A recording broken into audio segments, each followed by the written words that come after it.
And for the second consecutive quarter, Nigeria has recorded a growth in gross domestic product with an increase of 0.51% in the first quarter of 2021. Now, this is according to the latest report released by the Nigeria Bureau of Statistics, NBS. The NBS further disclosed that the aggregate GDP stood at 40 trillion naira in nominal terms as against 35 trillion naira recorded in the first quarter of 2020, while the real GDP stood at 16 trillion naira in the review quarter. Our correspondent Folashade Ogurinde tells us more in this report.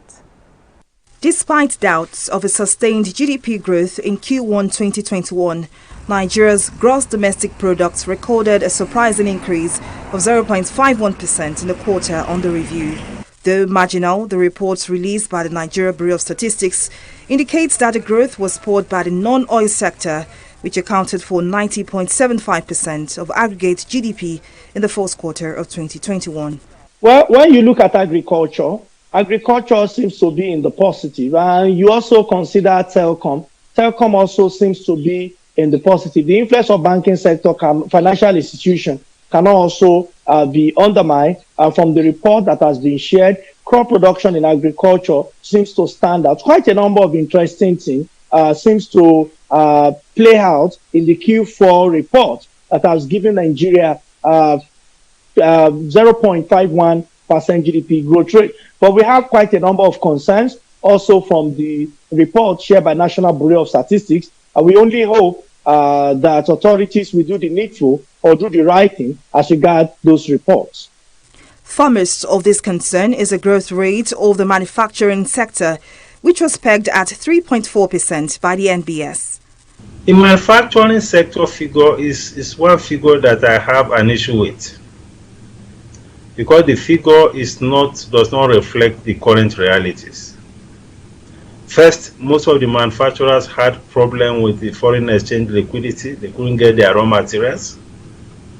Most of them are grappling with high inflationary pressures because of the cost of their raw material arising principally from the depreciation in the exchange rate.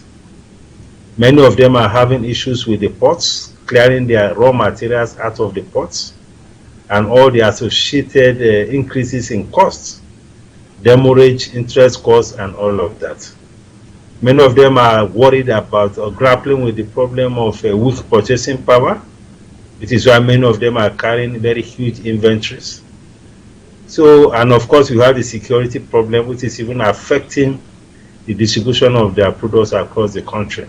While experts have linked the growth in the manufacturing sector to subsectors which do not rely heavily on forex, the oil sector recorded an expected contraction of 2.21%, indicating a decrease of 7.27% points. Contraction. So this contraction is high level of improvement, and it reflects what is going on in global oil prices till this moment today. So I would say that while it's still in the negative territory, it's a significant improvement for Nigeria. And it also means that it's very hopeful that Nigerian authorities will not complain in terms of revenue generation like it was done in Q4 2020. With the nation's fragile economy coupled with major economic downturns, experts are worried that though the current GDP is in a positive territory, Nigeria's GDP might not grow to the nation's population growth rate.